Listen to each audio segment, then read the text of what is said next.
Hello, my name is Jocelyn and I am an exercise physiologist health coach here at Blue Cross Blue Shield of Michigan. And today we're going to talk about resistance training.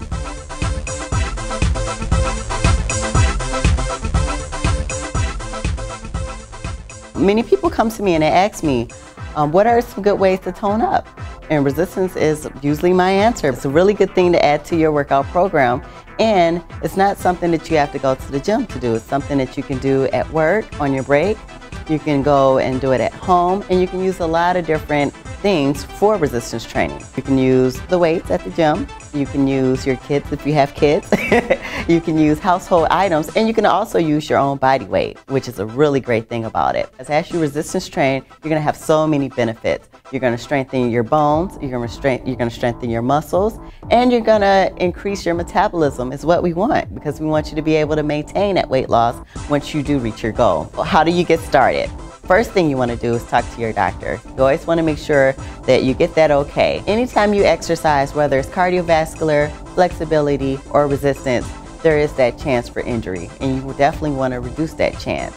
First thing you should do before you resistance train is you want to make sure that you include a warm-up. Now, warm-up is anything that you can do to get your body prepared for exercise. After your warm-up, be sure to include some type of a stretch. And to keep the muscles lengthened, you want to go through stretches.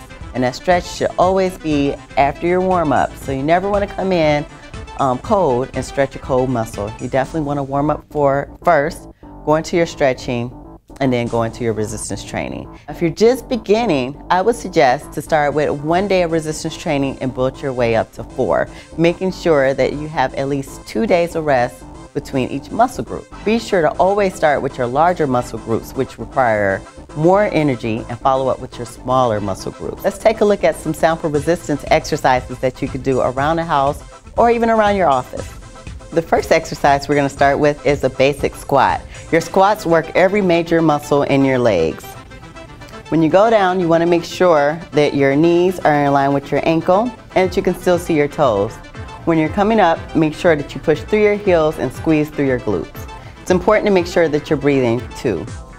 You want to breathe in through the nose on the way down and breathe out on the way up, which is your point of work. We're just using this chair here, so if you're a beginner, it gives you a good idea of how low you should go down. When you're doing your squats, you should squat down to about 90 degrees if you do not have any knee pain, and stop about 1 inch from the chair. If you do find that you have pain in the knee, make sure that you are pushing through your heels.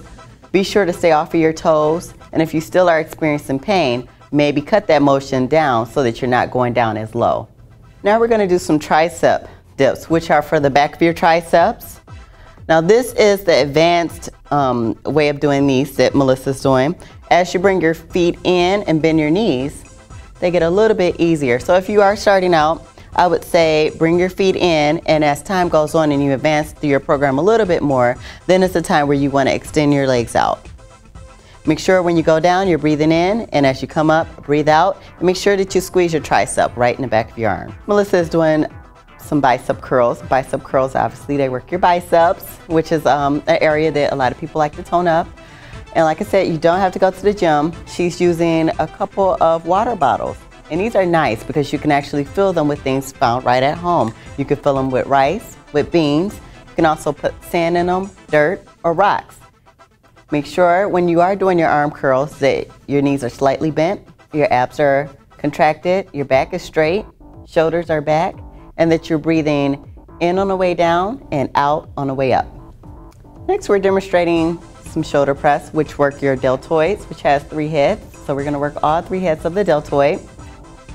And with your shoulder press, they're pretty simple. You just wanna make sure that your back is straight, your knees are slightly bent, and as you reach up, you're breathing out, and as you come down, you're breathing in.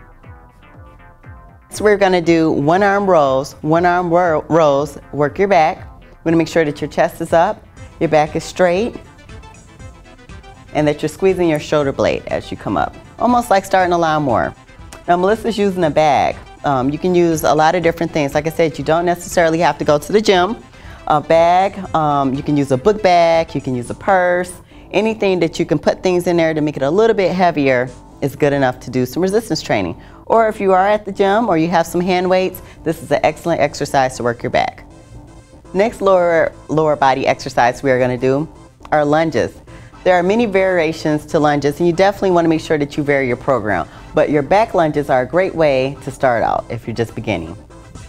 Make sure that when you go down that your shoulders are back, your chest is up, and that your abs are tight. When you go down, also make sure that you can still see your toes and that your knees are in line with your ankles. If you are experiencing knee pain, you can reduce that so that you're not going so far down to the floor. For resistance training, if you are working on weight loss, you want to start out with at least 12 repetitions, one set. And as you build on and you see how your body responds to the exercise, you can build up anywhere from 12 to 50 repetitions in 2 to 4 sets. Next, we're doing modified push-ups, which work your chest muscle or your pectoralis major and minor. You want to make sure that you do keep your back straight, your chin up, and as you go down towards the floor, that you're pushing up through your chest. Now, this is a modified version. If you are more advanced, you can take this out for a full push-up. Make sure that you breathe in through your nose on the way down and out on your way up. Overall, resistance training can be a great benefit to any program. When you begin, you will start to see results almost immediately, but those will taper off. So be sure to stay motivated and consistent at your program. For more information, visit bcbsm.com.